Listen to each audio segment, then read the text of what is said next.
Donc, premier cours de seconde en géographie, les sociétés face aux risques. Première partie, des risques d'origine naturelle et anthropique nombreux. Les aléas naturels, ce sont les séismes, les éruptions volcaniques, les cyclones, qui sont multiples et présents sur toute la planète. Bien sûr, il y a des régions plus concernées que d'autres. Je pense notamment à la ceinture du feu autour du Pacifique. À ces aléas naturels s'ajoutent des aléas anthropiques, explosion d'usines, plateformes pétrolières, marées noires, risques nucléaires.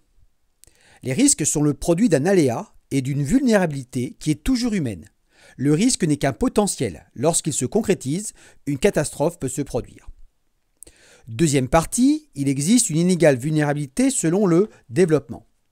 La vulnérabilité est plus forte dans les pays les moins développés. On y compte plus de victimes en raison de la faiblesse ou du non-respect des normes. Les risques accroissent la pauvreté et la vulnérabilité. Les pays développés protègent en général mieux leur population, mais connaissent déjà des dégâts importants en valeur financière.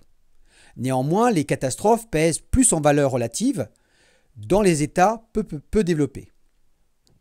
Face au changement climatique, la vulnérabilité est accrue. Cela augmente la fréquence des événements climatiques extrêmes et provoque de nouveaux risques. Cela entraîne une augmentation des inégalités. Troisième partie, quelle solution ?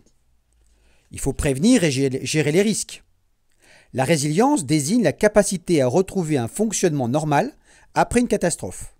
Les sociétés s'adaptent, développent une culture du risque. Prévision et prévention vont de pair. La prévision consiste à anticiper le risque, ce qui permet d'évacuer les populations. Des centres spécialisés surveillent les volcans et les cyclones. Des aménagements et des normes permettent également de réduire les risques dans une logique de prévention. Face à l'émergence de risques globaux, notamment le changement climatique, une réponse mondiale est nécessaire. Mais la bonne gouvernance reste un idéal, parfois difficile à atteindre, chaque acteur voyant parfois son intérêt à court terme.